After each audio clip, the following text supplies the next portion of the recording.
क्या लिखे most important objective N किताब का है। सबसे पहला ऑब्जेक्टिव क्या है, द लाइन है ना, I think she was the most beautiful lady, यानी कि ये कह रहा है कि पोएम में जो लाइन दिया हुआ है ना, I think she was the most beautiful lady, ये जो है ना किस पोएम से दिया गया है, क्या बताना है, एन किताब से। जब भी इस तरह का सेंटेंस आए, फ्रॉम आए या टेकन आए, फ्रॉम या टेकन, इसका मतलब सीधा सा पूछ रहा है कि ये जो है किस चैप्टर से लिया गया है। तो सबसे पहला क्लू ढूंढेंगे, इसमें एक वर्ड खोजेंगे, क्या खोजेंगे इसमें, वर्ड क्लू मिलेगा। जैसे देखो I think she was the most beautiful lady के बारे में कौन सा चैप्टर में पढ़े थे, एन किताब में। तो आंसर क्या देगा, एन किताब। दूसरा देखो क्या लिखे, एन किताब इज रिटेन बाय, ये किसके द्वारा लिखा गया है, वाल्टर डी लामारे के द्वारा। कितना आसान है। तीसरा देखो, Walter de la Mare new a dash who is now dead, यानी कि वाल्टर डी लामारे किसको जानता था जो अब उसकी मृत्यु हो गई है, जिसकी मृत्यु हो गई है, लेडी को। यानी कि वाल्टर डी लामारे यानी पोएट जो है ना, एक लेडी को जानता था जिसकी क्या हो गई थी, मृत्यु हो गई थी, है ना। अब देखो आगे, आगे क्या है, fourth number, the poet express his sad feeling for a dash, यानी कि पोएट एक्सप्रेस करता है सैड फीलिंग को किसके लिए, लेडी के लिए, मर गई ना, बिना बताए मर गई, बता के मरना चाहिए था, तो उसके लिए क्या फील करता है, दुख। और यहाँ पर ना the poet express his sad feeling for his dash, lady के लिए वो दुख हो जाए, फीलिंग करता है ना। फिर आगे देखो क्या है, वाल्टर डी लामारे वाज बर्न इन, कब इसकी जन्म हुआ था, 1873 को इसका जन्म हुआ था।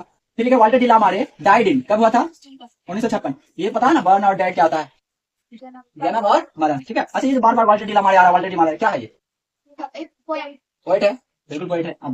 फिर अगला देखो किस चैप्टर का पोएट है, एन किताब का है। फिर देखो आगे क्या लिखा है, the lady mentioned in the poem, यानी कि इस पोएम में जो एक लेडी का मेंशन किया गया है एन किताब में, वो बिलोंग टू, वो कहां से बिलोंग करती थी,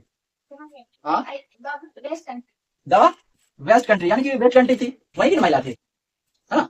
वो देखो क्या लिखा है, एंड व्हेन आई क्रम्बल, ये कविता का नाम है, किसका नाम है, ये बुक का नाम है, क्या है, ये बुक का नाम है। And when I crumble who will remember, यानी कि इसका मतलब था जब मैं मर जाऊंगा तो मुझे कौन याद रखेगा, एक बुक का नाम है, किसका नाम है, बुक का।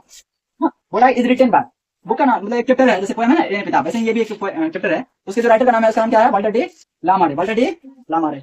बट ये बहुत इंपॉर्टेंट है, पूछा है बहुत बार एग्जाम।